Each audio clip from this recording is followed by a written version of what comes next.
So I call. Uh-oh. Hold on. Now I have to.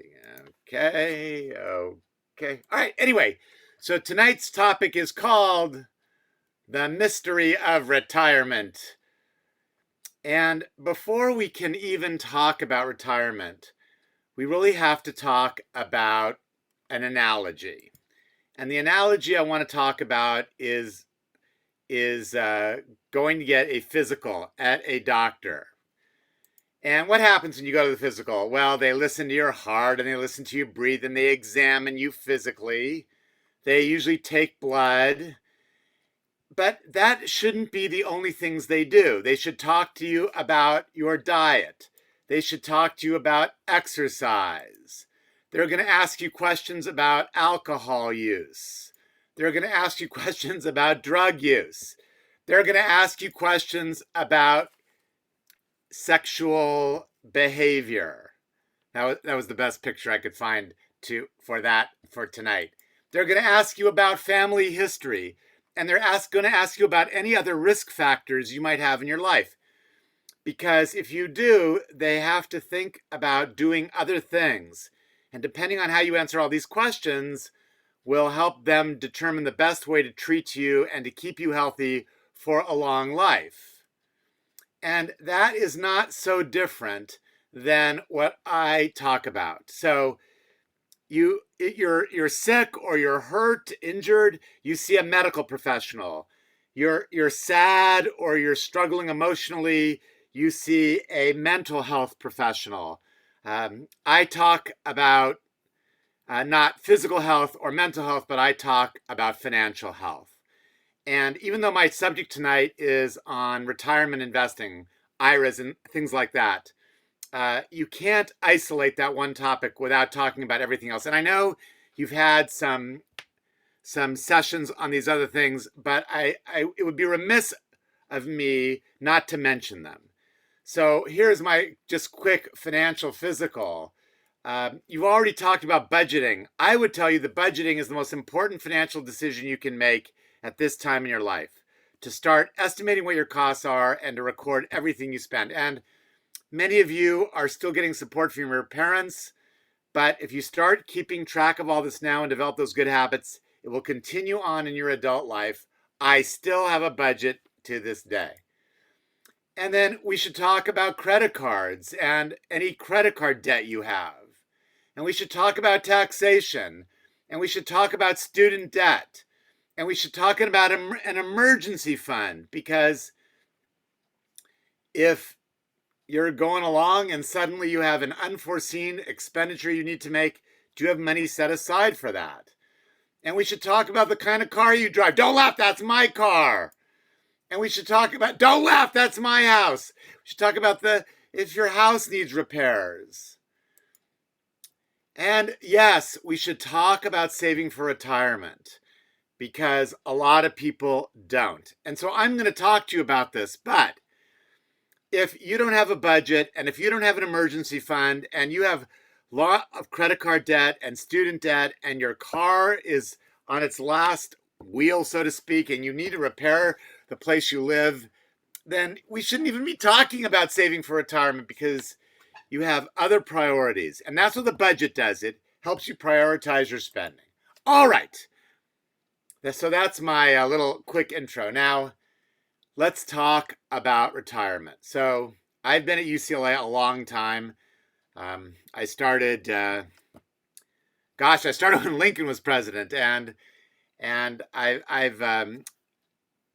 but I'm still loving what I'm doing, and I'm not thinking of stopping anytime soon. But there may come a day where I decide, all right, I'm going to do something else. And I'm not sure exactly what that else might be. Maybe it'll be traveling. Maybe it'll be involved in music in some way. You don't know much about me, but I'm big with music. So, but there will be some day that I'll want to retire. Now, the government is going to help me out. And there's a program called Social Security. Maybe you've heard about it. But it's not going to be the answer for you for a bunch of reasons. Let me give you a couple. So first, will Social Security be around when I retire or when you retire? And so we don't, the answer to that question is we're not sure. But let's just assume it's the way it is now. Right now, the maximum you can earn under Social Security is $38.95 per month, which comes out to be a little more than $45,000 a year. Now, my field, I teach out of the Anderson Graduate School. I teach mostly undergraduate. I teach personal finance. I'm teaching personal finance next quarter, and I'm teaching a lot of analytics and Excel throughout the year. But so I do a lot of undergraduate teaching, but a lot of my students pursue careers in accounting. And right now, starting salary for an entry level, just graduated from UCLA, going to work for one of the big accounting firms, is approximately between 60 and 70,000. And if you're getting Social Security of only 46, it's not even enough to pay someone who has just graduated UCLA. Now, true, when you're older, you will need probably less cash because people this is a very general statement, so please don't hold me to it. But in general, if you buy a home, hopefully by the time you retire, you'll have paid off the home. And if you have children, hopefully by the time you retire, they will be out in the workforce and not depending on you to help them financially. So at that time in your life, you won't be making house payments and you won't be making kid payments. So you might be able to live on less. But still, it's not very much money. And then there are a whole bunch of estimates about when Social Security is going to stop being able to fund everything. And right now, the current estimate is 2034, so 23 years from now. And you won't have retired by then. So they will probably figure out a way to keep it. And I don't want to go down that road with you tonight. Hopefully they will, because a lot of people rely on it. But I'm here to tell you it's not going to be enough for you. So what are you going to do? Here are some smart ways to save for retirement because Social Security isn't going to make it. And the best way is called an IRA, which is an individual retirement account. Actually, it's not the best way. It is one way. I'll get to the best way in a minute, but it is still a really good way to save for retirement. Now, I'll tell you what is going on in the real world today. You all have a ton of information available to you, and people are talking about all these issues a lot. So if you want to find out about investing in IRAs, I would highly recommend you go to Vanguard.com or Fidelity.com or Schwab.com and just start reading articles and you can educate yourself. The problem is, after World War II in the 40s, the troops came home and it was a big time for America because we had just been through a very painful war and we won the war and people came back and really embraced life. And a lot of kids were born. They're called the baby boomers. And now they are about to retire. And a lot of them have not saved enough for retirement. So feel free to drop this in the chat. What if you're in your 60s or so, plus or minus, and you don't have enough to retire? What do you do? In the chat, please. You move in with your kids. Thank you, Nicola. Well, that is actually happening a lot, except I would tell you that could complicate lives and may not be the best answer for everyone concerned, including the adult and including the child. I hope I don't have to move in with my kids. I know different cultures view this in different ways, but if you can avoid it, I think there are better choices. All right, what else could we do? We're in our 60s, plus or minus, and we don't have enough saved for retirement. What are our choices? In the chat, please. Go back. Yeah, you could continue working. But the older you get, you just don't have quite the same energy as you did when you were younger. So maybe you don't want to work anymore. You've worked your entire adult life and you'd rather enjoy your golden years by traveling or working on a hobby, being with family, grandkids, whatever it is. There's another thing you could do. So one is go back to work. All right, what if you still don't have enough money? You don't want to go to work. What's another thing you could do? In the chat, please. By the way, Jackie or Jacqueline, that was a terrific answer. Any other suggestions?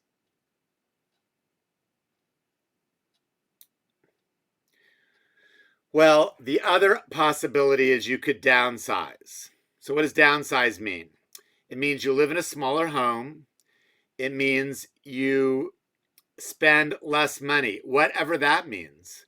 So maybe you like to eat out a lot. You like to go to the theater a lot. You love to travel a lot.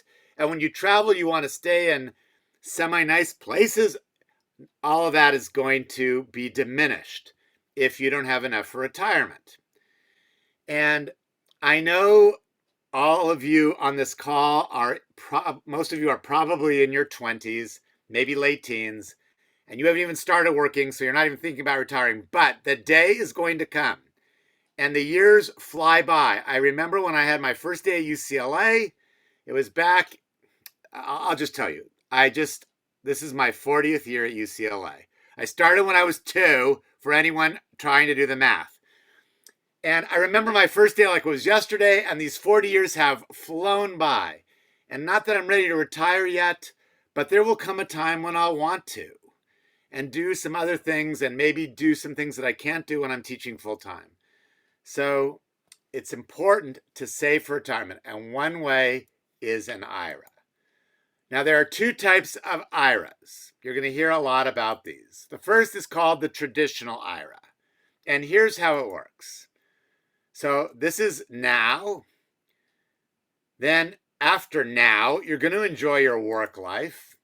And then at age 59 and a half, something special happens. All right, what happens? So first, now, you're going to fund the IRA. Funding the IRA means saving money and putting it into a special account called a retirement IRA account. And the cool thing about a traditional IRA is if you are working, you get to deduct it on your taxes. So if you're making $66,000 and you put $6,000 away in a traditional IRA, you're only going to be taxed on $60,000, which is pretty cool. And then hopefully you invest that money wisely and it is going to grow and grow and grow. And then when you're 59 and a half or older, you can take the money out of the account. When you take it out, you have to pay tax. But it's a great deal because you're investing money today, which you would normally be taxed on, but you get to deduct it on your taxes right now. And then you say, when I take that money out when I'm 59 and a half, let's just call it 60 to round it off. So in about 40 years, I'll pay the bill. Wow, that's great. You owe the government money. You don't have to pay them for 40 years. What a deal. It's actually a pretty good deal. So this is a traditional IRA. Now there's a second kind of IRA, which is the opposite. It's called a Roth IRA. It was written up by Congressperson Roth. It's the same. Now enjoy your work life till 59 and a half. But this time, when you make your contributions into the account, you do not get to deduct it on your taxes. So if you make $66,000 and you invest $6,000 in a Roth IRA, you do not get to deduct it. You're going to still pay tax on $66,000. So you're going to pay a little more tax. But hopefully it will grow. And then the cool thing is when you are 59 and a half or older and you take the money out, you don't have to pay any tax at all. 0. You will never have to pay tax. Wow, that is cool. So you have to sort of grin and bear it now, but in the future, you don't have to pay tax. Now, IRAs, those two IRAs, here they are side by side, traditional and IRA, traditional and Roth.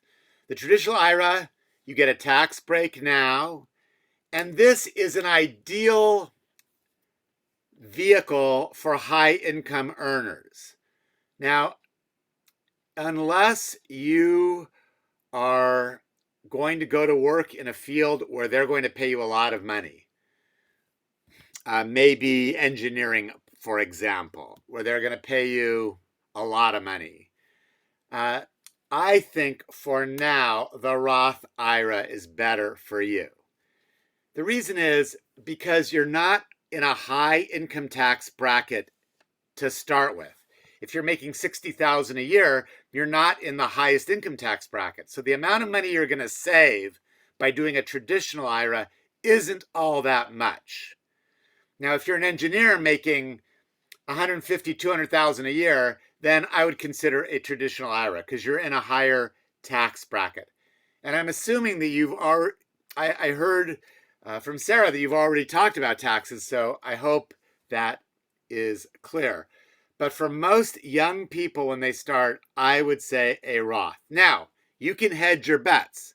There are some people who will do a little of each, maybe half and half. That's a possibility too. So let me tell you about limits for 2022.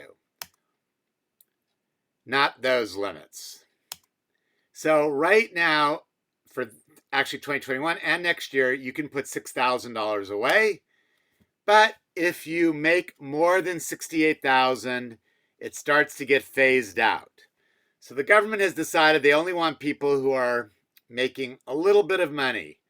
I mean, $68,000 is a lot of money. Don't get me wrong. But if you're starting to work for an accounting firm and they're paying you $70,000, you're going to not be able to do a traditional IRA or a Roth IRA. So what do? There must be another way. And there is. It's called a 401k plan. Now, 401k is just the tax paragraph in the tax legal code. It's under paragraph 401k, and it is an employer-sponsored retirement plan. That means your employer will set this up for you, and then you can access it because you are employed by someone. Now, if you're self-employed, there's a whole other thing you can do, but that is not our topic for this evening. You can look this up if you want. It's called a KEOUGH, K-E-O-U-G-H, or a SEP plan, S-E-P. But for tonight, we're going to talk about a 401k plan. Now, if you work for a tax-exempt entity like a university like UCLA, it's called a 403b plan. Essentially, they are the same. Now, what can you do? For 2020, we have more limits. Please solve all those problems before the end of the lecture. Now, starting in 2022, you could put away $20,500 in your 401k plan. You don't have to put in $20,500.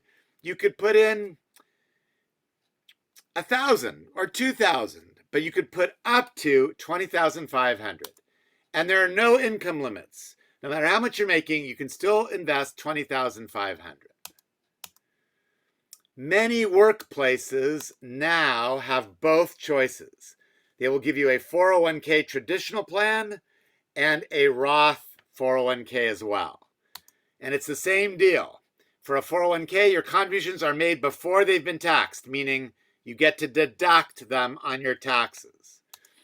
Or you can do the Roth, where they are made after tax, meaning you are not allowed to deduct your contributions from your tax return that year. Now, whoever sets this up, which means your employer, will select where you can invest this money. Sometimes you have limited choices. Sometimes you have lots of choices. I'm going to talk about some ideas about that in just a minute.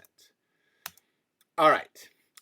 Now, there's one thing I haven't mentioned to you, and if we were together in a room, I'd be jumping up and down and hollering from the top of my voice. But there's something about matching. But before we get there, let's talk about famous matches in history. There's Romeo and Juliet. There's Antony and Cleopatra. And there's Ron and Hermione. For me, that's the most famous. Now, what is that all about? Your employer may offer you as a benefit. They may offer you health benefits and dental benefits and vision, and they may offer you a lot of benefits, but they also might offer you a match for your investment 401k contributions. It is free money. And the one thing I would recommend highly is you take advantage of it. So I want to show you a quick example. So XYZ company will match in an amount equal to 100% of the portion of your elective deferrals, which do not exceed 3% of your compensation, plus 50% of the portion of your elective deferrals between 3 and 5% of your compensation. All right. This actually came from one of my students who got a job, and he brought this to me and said, what does all that mean? So it looks like a lot of words, a lot of mumbo jumbo, a lot of legalese, but here's what it means. You earn, let's say, $50,000. So they're going to take the first 3% of that $50,000, which is $1,500. And if you contribute $1,500, your boss will add an additional $1,500 to your 401k. Also in this case, there's between 3 and 5%. That's an extra 2% of the $50,000. They will do 50% matching. 2% times 50,000 is another 1,000. They'll match 50%. That's half. That's 500. So this student, it gets an extra free $2,000. Now, if we were together, how many of you would like an extra $2,000 at work? Hands, wave at me. Yes, yes, everybody. So, when you get to that first job after you graduate, I want you to remember this moment because I want you to ask two important questions. Number one, do you have a 401k plan? If they say yes, I want you to think about putting some money in it. And then the second question is, will you match part of the money? Will you match it? So match means you put some in and they will match it. Either a dollar for dollar match, like that first 1,500, or maybe 50 cents, or maybe it's only 25 cents. Whatever it is, it's free money. Take advantage of it. And you should be saving for your retirement as well. Now, Albert Einstein said that compound interest is the eighth wonder of the world. He who understands it earns it. He who doesn't pays it. Now, what is compound interest? So this is a very important concept. Compound interest is when you earn interest not only on the principal, the money you put in the bank, but you also earn it on the interest. You're earning interest on the principal, which is what you put in. I know, not that principal, but you're also earning money on the interest. And I thought we would take a moment for me to just do some quick Excel for you. Nicola, can you see this? Yes, I can. Okay. Solid. All right, great. So if you put $1,000 and you invest it and you earn 10%, at the end of a year, you're going to earn $100 because 1,000 times 10% is 100, and you're going to have $1,100. But in year 2, you now have 1,100 in there, and you're going to earn 10% not only on the original 1,000, but you're going to earn 10% on the interest you've already earned. That's $110. You're earning more. And now you have 1,210. And in year 3, you're going to earn another 10% on the entire amount, another $121, which now you will have $1,331. So let me see if I can make this a little better. All right, It's the best I can do, I guess. But the point I'm trying to make is in year one, you're only earning $100. In year two, you're earning 110. And now it starts to ramp up. You're earning now 121. That's called compound interest. Now, I want to show you a couple of things. How many of you go to Starbucks ever? Or I'll ask it differently. How many of you know someone that goes to Starbucks? Anybody? Okay. What do you spend when you go to Starbucks? Can you tell me in the chat, please? What do you spend? Give me a number. I don't care what it is. $6, $5. All right. Someone said at least 5. So we're going to say 6. Now, if you look at the stock market for the last 50 years, it has averaged, depends what study you read, but it's averaged about 8.5%, let's say. No. And let's say you're 20 and you are going to go to Starbucks every day for 40 years. My question is, if you instead invested that $6 every day, because you know people like that, right? You know people that drive there every day. And if they instead of going to Starbucks and drinking coffee, they put that in the stock market, how much will they have in 40 years? Do we have any guesses?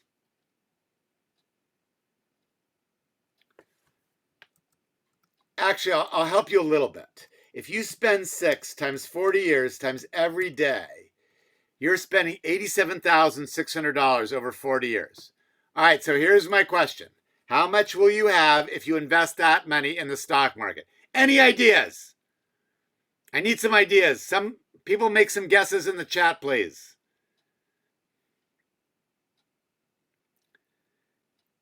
Doesn't matter whether you're right or wrong. Go ahead, try it.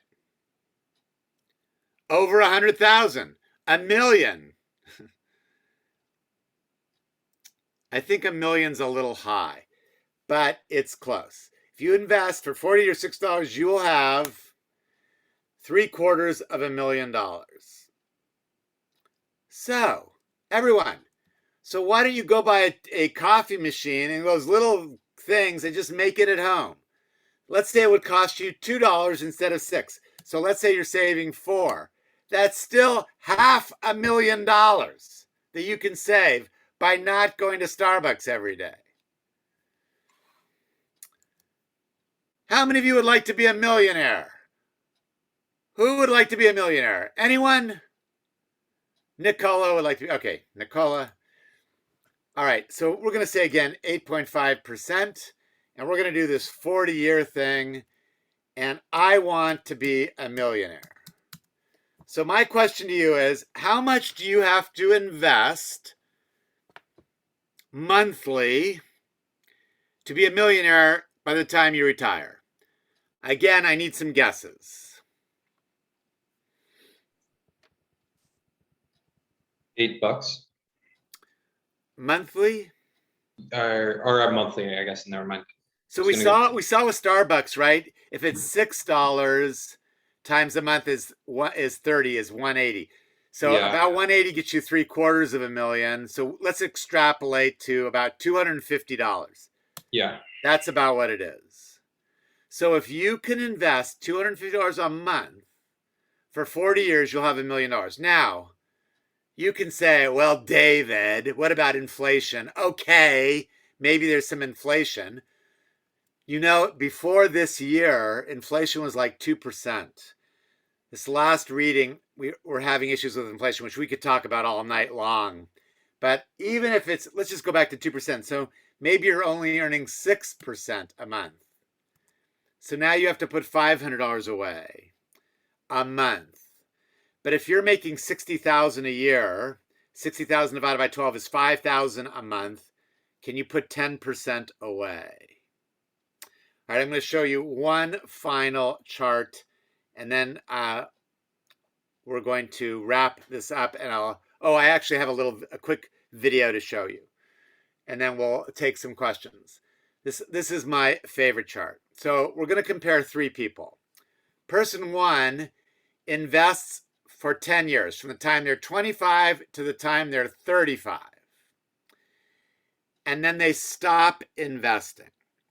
Person 2 starts investing when person 1 stops, and they invest all the way till age 65. And then person 3 is the real winner. They're investing from age 25 to 65. They don't stop at all. All right. I'm going to say 8.5%, which is what we talked about for the stock market. And I'm going to say $1,000 a month. So we're going to invest $1,000 a month. Now watch this chart. The gray is the home run hitter. They are putting $1,000 a month in for 40 years, and they have $3.8 million. But the first person who only invested for 10 years has only invested $120,000. They are going to have $2.2 million because of the compounding effect. And person 2 who waited 10 years but invests for 30 years, they're going to invest $372,000, is still going to end up in third place. They're still going to have $1.6 million, which is great. But they're still going to end up not doing as well. So the moral of the story of this chart is to say to all of you, the earlier you can start, the better. So do not wait. Don't get that first job and say, I'll think about it later. Start right away. Now, you cannot make investment decisions without all those other things we talked about. And I don't want you to come up to me and say, all right, Ravetch, you told me to invest, and I'm investing. Good for you. And I'm also eating lettuce for dinner every night. Bad for you. You need to eat well. You need to enjoy every day. Carpe diem. Because every day we pick up the newspaper and we read it online about someone who died unexpectedly for whatever reason. So every day has to be lived and enjoyed. So if you want to go see the latest James Bond film, what is it called? No Time to Die. Go see it. Enjoy life. If you want to take a vacation and go to Hawaii for winter break, do it. But you also want to create a lifestyle where you can afford to travel and you can afford to eat and you can afford to spend time with friends and eat out and go to the movies, and you can invest money. And you can invest money. All right. Here is a little video that summarizes everything. All of this is not complicated. We spent weeks just trying to understand our own 401k plan. But for your average person trying to save for retirement, it doesn't need to be this confusing. The truth is, as long as you remember a few key things, you're probably going to be fine. And we wanted to outline them for you. So whenever you are ready or able to save for retirement, please come back and replay this video from this exact spot. Enjoy. Hi, I'm Billy Eichner, and I'm here with a bunch of f***ing ribbon. And I'm using it to show people how much money they needed to save for retirement. Aw, look at you. You're so precocious. One tiny thing, these are fees. That's your record-keeping fee? That's your rap fee? That's your monthly participation fee. That's your 12B-1 fee. That fee goes to some middleman you don't even know about. And that's your fee for not knowing about a f***ing fee. And here's what you've got left to retire on. Try ribbon dancing with this. You look like an idiot. The problem is that idiots like Karen here make shitty choices when it comes to what to do with their money. Karen, if you had $4,000, would you invest it in your 401k or would you go to the elf school in Reykjavik? Elf school? No! You put it in your 401k, you idiot! The only elf you should be studying is Kristen Chenoweth. She's a delight! Come on out here, Kristen Chenoweth! Hi, Billy. I love elves. And who wouldn't want to go to Reykjavik? Okay, it's not the Tony Awards. Go. Shoot. Shoot. That was Kristen Chenoweth. The point is, the best advice most experts can give you is to do 5 things. Number 1, start saving now. In fact, start saving 10 years ago. Invent a time machine, use it to go back, and start saving money. Then, kill baby Hitler. Next, average people like you, and let's face it, you're very, very average, should probably just invest in low-cost index funds and leave it alone. You should check on it about as often as you Google whether or not Gene Hackman is still alive. About once a year. And he is! He's still alive! He's writing novels now. Third thing, If you have an advisor, ask if they're a fiduciary. If they say no, run. If they say yes, but they're wearing a tacky Super Bowl ring, run. If they say yes, but they're wearing a class ring, run. That has nothing to do with this. I just think it's very strange when a grown man is wearing a class ring. Is a fiduciary. Number 4, as you get older, gradually shift your investments from stocks to bonds. Here's a way to remember it. Every time they pick a new James Bond, gradually switch more of your stocks into bonds. Then go back to wondering if Daniel Craig is actually attractive. What do you think, Doris? Oh, he's so handsome. No, he's not. He looks like a blonde chimpanzee in a tux, and you know it. Ugh, I wish this was Veep.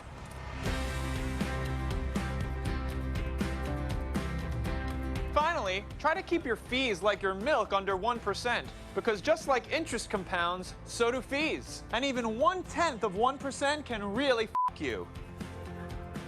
Like this.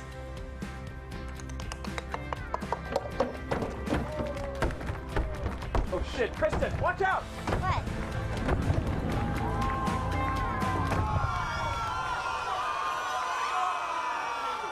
Oh, that reminds me, one last tip, don't forget to die. Billy, I'm not dead. Oh, Kristen, you're even shorter now. Ugh, stop coughing. Disgusting. Excuse me. Retirement. No Kristen Chenoweth for harm in the filming of this piece.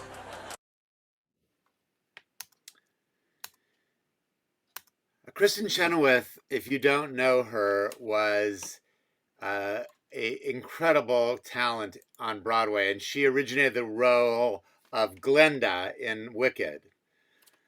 All right, well, that is my talk.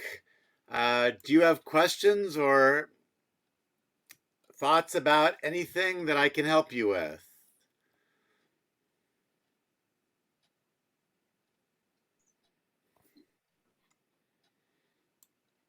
Hey, Professor, if it's all right, can I ask a question? Sure, of course. So part of like in terms of ideally when someone has a budget and trying to save now is one of the big recommendations. Sometimes people can get lost in like even having the money aside, like the exact details of how to do that. If let's say they don't have a 401k option right now because they're not working. What would you recommend in that situation, or not working yet? I don't think it's something you need to really worry about until you finish college and start on your own. Okay. The only thing I would suggest is while you're in college, it's a good idea to start a budget. Even if you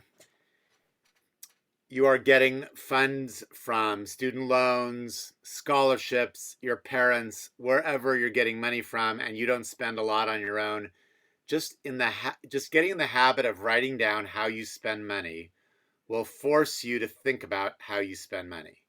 Yeah. A friend of mine was a professor at UCLA, and one day he was in the music department. And one day he said to me, I'm going to leave UCLA to focus on private lessons and composition. He wanted to write. And he said to me, I'm really concerned that I'm going to be making about 50% of what I was making at UCLA. So I went over to his house and I helped him put a budget together. He knew nothing about money. And when I say that, I'm being generous, he knew nothing. But all of a sudden he went to CVS or one of those places and got one of those little, spiral bound little notebooks. And he wrote down every penny he spent, whether he spent it in cash or credit card or check or whatever. He wrote it down and then he put it in his budget. He said to me, I had never thought about how I spent money before. And it's just an important skill to have. So all this retirement investing stuff you need to know because you're going to eventually graduate and go to work, and it is a perfect time to start that 401k plan, especially at work, especially if they match. But you don't have to worry about that so much right now. But I would start with the whole budgeting thing. And then when you get that job, you have to allocate some of your funds to those investments, and you just have to do it. And right now you could put $20,500 in Is that the number? It changes every year, so I never remember. I'm looking it up now. Was that 20? Yeah, 20,500. So that's between 1,500 and 2,000 a month. You don't have to do that. You could do 100 a month. Start off slow and just get in the habit of doing it. If you are in the habit of doing $50 a month every month, then it's a lot easier to go to 100 and then 200 and then more as you make more money. I think it's like brushing your teeth. You take care of your teeth because you know you want to keep your teeth your entire life. And it's just, there's certain habits you should have about how you conduct yourself in a lot of different ways in life. And one of them is saving for retirement. Just start off small. Just start off small. For sure. Thank you, Professor. I guess it starts off with having a good budget. Jeff asks, for those who start investing in their 20s, would you consider it to be a bad idea for allocating 100% in stocks and none in bonds? Now, as I understand, your last session is on stocks and bonds. So for those of you who are saying, what is that? I will just tell you that stocks mean you own part of a company. So if you own stock in Disney, you own a little Disney. Bonds mean you're lending money to the company. So you don't own the company, you're lending them money and you'll get that money back. Stocks have a better return. Bonds are less volatile. So if you're looking at investments, do I think it's bad to be 100% in stocks? So let me say a couple of things about that, Jeffrey. One is there's no rule that fits everyone. And for me to really answer this question in a more profound way, I would have to start asking you lots of other questions. But the main question I would ask you is, if you were to put $1,000 in the stock market tomorrow, and then, well, the market's not open on Thursday because of Thanksgiving, and next week it went down 50%, would you be okay with that? Would you be able to say, I'm not investing in the short term, I'm investing for 40 years? And if you can honestly say that when the market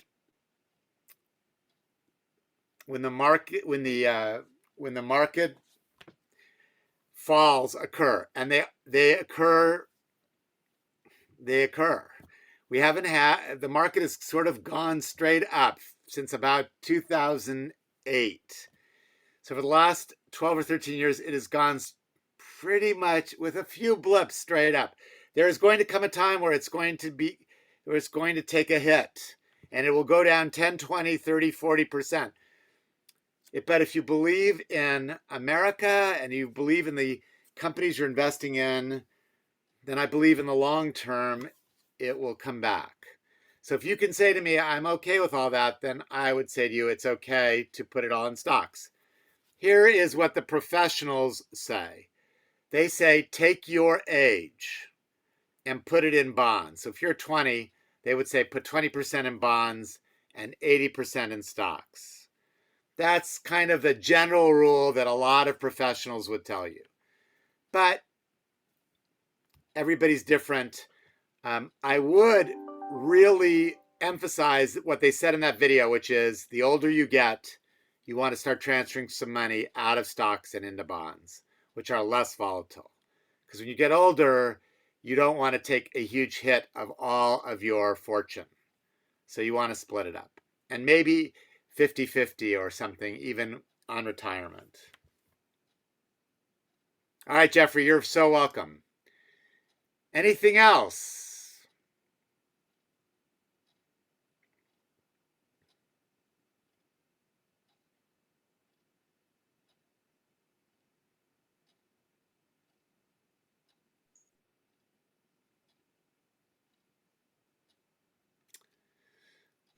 So I will just say in closing that I have enjoyed immensely putting this together and spending this hour with all of you.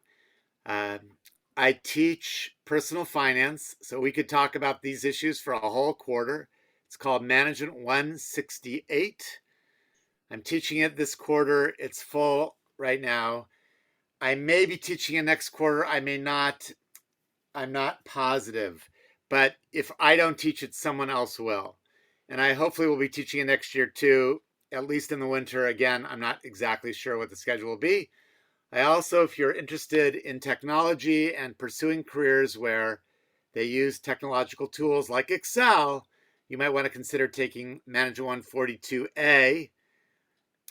It's part of the accounting minor program, so you might want to take Management 1A and or 1B just to get a little bit of a feel for accounting, and then you could take those classes. And we could spend the whole quarter together instead of just 1 hour on a Tuesday night.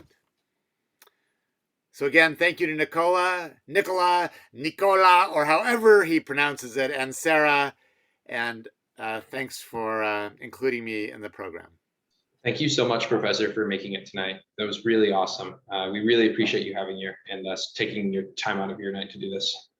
You're very welcome. I enjoyed it thoroughly and immensely.